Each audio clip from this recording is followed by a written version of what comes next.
Joining us for his first appearance of the year on the show, Louie DeBrusk, Oilers color analyst. Louie, how's it going? Welcome back to the show. I'm doing well, guys. How are you guys doing? Yes, make sure you take those hoses off for sure. Absolutely. Don't want to have that freezing up back into the pipe. No question about it.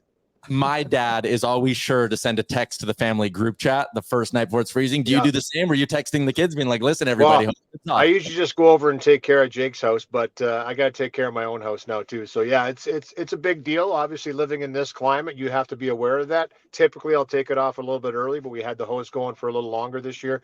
And this morning was the first morning where I said, okay, asked my wife, Cindy, I said, remind me when I get home from practice today to make sure I go and take the hoses off. So yes, get her done because it's a lot bigger problem if you don't.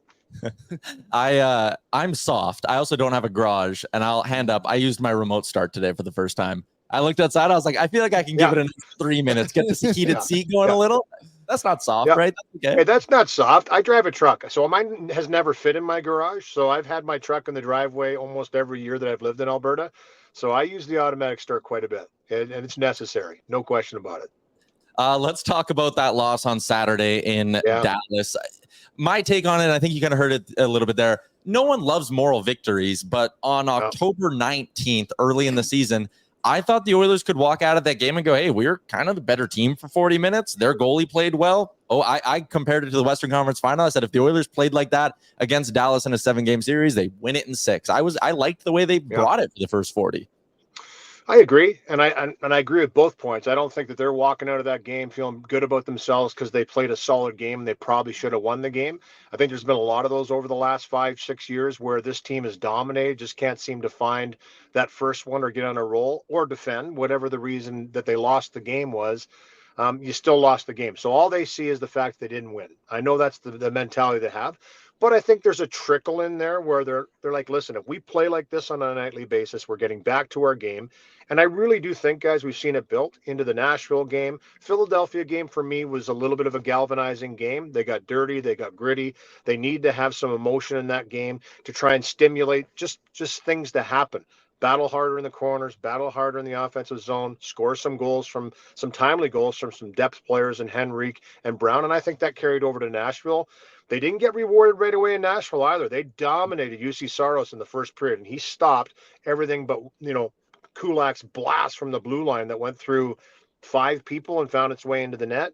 Sometimes you're going to get up against a team that defends well, that collapses into the zone. Talked to Calvin Pickard about it this morning, and he said it's changed. He said the league now has gone to that. They're really crowding in front of the net. Those distant shots just don't have as much of an opportunity to go in, but when they do find their way through, they're really, really dangerous. And I felt Edmonton needed to keep doing that against Dallas in a game where, let's face it, Jake Ottinger was making the saves.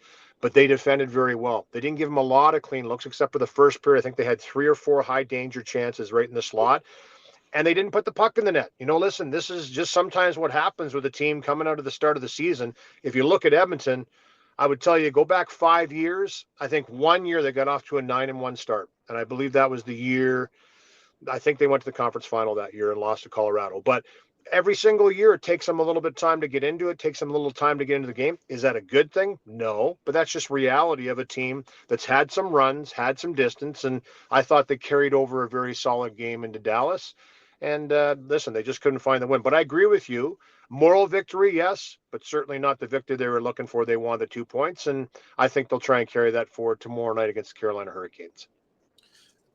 The Oilers seem to like to go to McDavid and Draisaitl fairly often. Obviously, whenever something goes wrong. Yeah, and they broke it up in practice today. It looks like they're going to go back to McDavid, Dry, and Nuge, Hyman and Nuge. Sorry. And do you think they go to those two a bit too often? Do you think, especially at the start of the season, like you just said, taking them all to get into it? Should they know that and just trust that top 6 can figure it out? I think yes and no. I think that it's still a feel thing for Chris Knobloch and any coach that has them at their disposal and to use them in any way they want to use them.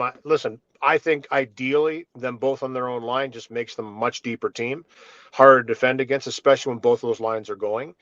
I thought early on, Arvidsson, Draisaitl, Skinner, they had some chances. They created some. The puck just wasn't going in again, though. I remember Arvidsson having a few really good looks, and those go in early. All of a sudden, you're like, wow, this line's getting chemistry. They're starting to click, and it's a completely different feeling than if you don't score in the first 3 games. It's like, whoa, what's going on here? We're 0-3. Do we shuffle things up? And I think sometimes for coaches, especially for Chris Knobloch, listen, I don't think he wants to go to that. But when you have 2 players that have the chemistry they have, there's no question that the number 1 player with Connor McDavid is Leon Draisaitl. The number 1 player with Leon Draisaitl is Connor McDavid. Those 2 guys seem to just really feed off one another. Let's face it, they haven't had the strongest of starts. So when your top guys are just bumbling the puck a little bit, maybe not just dialed in, best way to get them dialed in is to play them together. Yes, it has worked at times. They've dominated shifts. They haven't been able to score necessarily, but they did score the goal late against Dallas. I think it's the right move, splitting them up right now. You've got Jeff Skinner, just came off a 4-game point streak. He kind of found his game. And I do believe, talking with Leon Draisaitl last week, sometimes when new players come in and they look down, they go, okay, I'm playing with one of the best players in the game. It's not that they're intimidated. I mean, Arvidsson's been around the league for a long time. He's played with great players.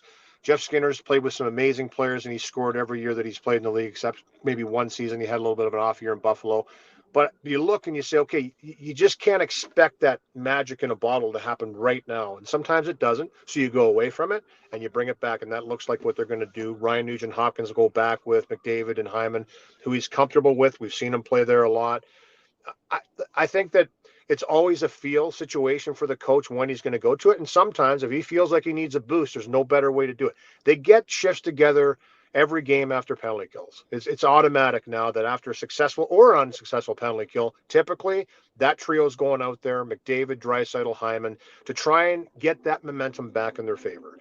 And for the most part, it works. To be honest, there's been a couple times it hasn't worked. This you can't expect it to happen every year. You got to credit the opposition for defending the best line in the game. Let's face it. You put that line out there for 82 games all year long, I think we all know what's going to happen. They're going to dominate probably 95% of the games that they're playing in. But I think being able to put them on separate lines just makes you a deeper team, a harder team to match against. And that's the league now. You have to have that depth throughout your lines. Let's talk a little bit about the power play. Speaking of just kind of being a hanger off, the power play is for 5 games not looked like the power play we're used to watching. Chris Knobloch said today he'd maybe be open to making some changes. Post-game against Dallas. They'd think about it a little bit. Would you make any changes to it? Or do you just kind of let them keep going? It's such a fine line. I just listened to Chris before I came out here, and I'm in the car here, obviously going from practice. So I won't always be in the car. I think the last time I was on with you guys is in the car too. But you know what? The one thing he warned is this power play's figured it out every year. Every single year, this power play figures it out, and they're amongst the top 5. They're one of the best, if not the best, power play in the National Hockey League. I know statistically they weren't last year, but they certainly were the year before. You average it out over the last 5 years, they are the best power play in the league. So why would you change it? You have to give them that time to figure it out. I do believe that, they're fighting it a bit. No question. I talked to Glenn Gulletson after practice today.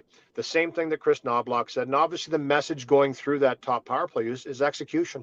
And it's easier said than done. They need to execute. They're finding the plays. They're maybe getting a puck picked off that doesn't typically get picked off in a passing lane, maybe forcing some plays that they're so used to going to.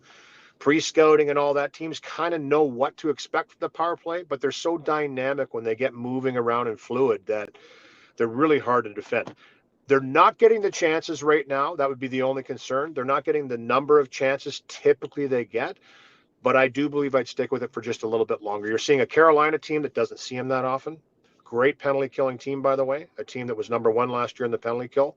I believe they scored 11 shorthanded goals. So I don't know if you really want to mess around with a power play going up against a penalty kill like the Hurricanes have. Listen, let's put a big line out there again, see what they can do. But no question, guys, if it doesn't start to click, there's nothing wrong with a little shuffle. You got some new personnel here, guys that have been on power plays before. I would see a little shuffle there, but I think as the players start to get better in the season, and like I said, we're seeing them kind of pull themselves out of that funk, if you want to call it a funk, in the exhibition and get themselves ready for the regular season.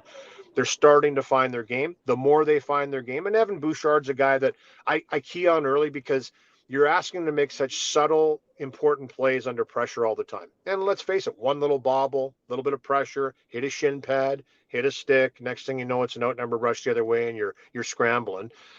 Those will start to get more for me, just routine for him because he's such an offensive player and so skilled in that regard.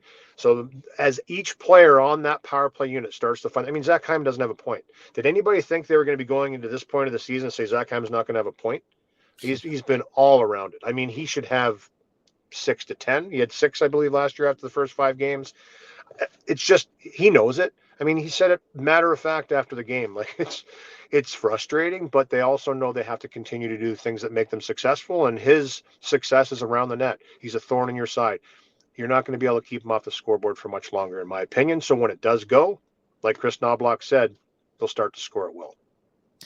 Yeah, I do wonder, like, again, those guys are so used to playing with each other, and I get the vibe and just watch them that sometimes when things aren't going well, there's an element of trying to make the hero play too much. Yeah. There's also an element of just going back to the same plays that they know work. And I just wonder if maybe even putting Skinner over Nuge for, 2 games, 1 game, if maybe that just kind of forces McDavid and Draisaitl to have to rewire their brains a little bit. Like, it's just not familiar. And sometimes being in a situation that's unfamiliar can kind of wake you up and get you thinking again a little bit. I don't know. I wonder about Skinner. He hasn't traditionally been a big power play producer, but he's also never played on a power play with Connor McDavid and Leon Draisaitl. Yeah. Keep you on your toes, right? Yeah. And that it's getting there. I'd be lying if I said that it's not starting to get there, in my opinion, as well. Like, if they don't start to produce, and it's not about production right now for me, it's about creating the chances. If the goaltender's stoning you on those chances, and that's a totally different matter. To me, they're not generating the chances they should be generating.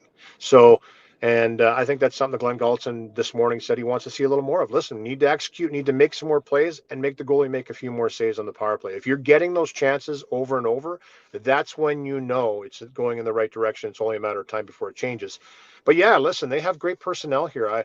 I think that there's guys sitting there waiting, chomping at the bit, just waiting to get in there maybe for an option. Who doesn't want to play on that power play? I imagine every guy in that room wants to. There comes a responsibility and an expectation when you're on that power play as well. But the players they brought in, especially Jeff Skinner's the guy for me too. He's done well. I think he's really shown that to his true colors. He's good in traffic, has great hands, pretty sturdy on his feet, can play in space. So he can make those little subtle plays that Ryan Nugent-Hopkins is so good at making. And that's the important thing too. I think a lot of people look at Nuge on that flank and they're thinking he's just disposable. I don't believe that. That's not how I think about it. He's an amazing player at making those subtle little plays that maybe go unnoticed sometimes, that are not easy to make under pressure. And he makes them look easy. So I think we have to really give him credit for that. And listen, Nuge has got to be better. He knows it. The whole 5-some on the power play has to be better. And once they start to dig in, once they start to execute, we all know what's going to happen. They're going to start to score goals, and they're going to become a weapon again. Louie, always appreciate it. You're a calming voice, as Southpaw says. Louie, part-time therapist for Oilers fans. There you go. I look forward to doing this every week. Sounds good. Okay, guys. What's up, Nation citizens? If you like that video, then you need to be subscribed to the Oilers Nation YouTube. Podcasts, live shows, exclusive interviews, and analysis. Everything you need from your favorite voices at Oilers Nation. And you don't want to miss any of it, so hammer that subscribe button.